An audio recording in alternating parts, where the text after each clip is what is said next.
لا الہ الا اللہ لا الہ الا اللہ۔ اگلا سوال یہ پوچھا گیا ہے کہ عالم کا سونا عابد کی ساری رات عبادت کرنے سے بہتر ہے، آیا یہ بات آپ صلی اللہ علیہ وسلم نے ارشاد فرمائی ہے اور یہ ثابت ہے یا نہیں؟ دیکھیں، آپ صلی اللہ علیہ وسلم نے علماء کے بہت سے فضائل ارشاد فرمائے، اور یقیناً علماء کی محنت اور ان کی کاوشیں چونکہ ہوتی ہی اللہ کی رضا اور دین کے احیاء کے لیے ہیں،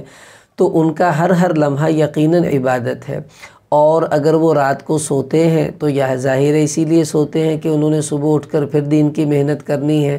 تو یہ نیت ان کی بہت اچھی ہے۔ لیکن بات یہ ہے، آیا نبی اکرم صلی اللہ علیہ وسلم نے یہ بات ارشاد فرمائی ہے یا نہیں، اور یہ بات حضور علیہ السلام سے ثابت ہے یا نہیں؟ ہمیں اس بات کو سوچنا چاہیے۔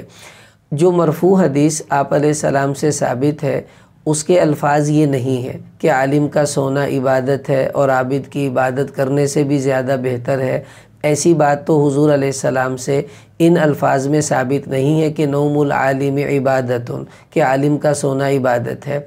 اور یہ بات من گھڑت ہے، اور اس کی نسبت آپ صلی اللہ علیہ وسلم کی طرف کرنا درست نہیں ہے کہ اس کو ہم حدیث کہہ دیں۔ ہاں، اتنا ضرور ہے کہ آپ علیہ السلام نے یہ فرمایا ہو کہ علم کے ساتھ سونا جو ہے وہ جہالت کے ساتھ عبادت کرنے سے بہتر ہے، کیونکہ ایک آدمی غلط عبادت کرتا ہے اس کا تو کوئی فائدہ نہیں ہے، اور ایک آدمی سنت کے مطابق علم کی روشنی میں سو جاتا ہے، تو چونکہ وہ سونا اللہ کو پسند ہے اور جہالت کی عبادت اللہ کو پسند نہیں، یہ بات تو ٹھیک ہے۔ لیکن ویسے ہی عالم کے سونے کو عبادت قرار دینا اور اس کو حدیث قرار دینا اور اس کی نسبت آپ صلی اللہ علیہ وسلم کی طرف کرنا، یہ درست نہیں ہے، ہمیں اس سے بچنا چاہیے۔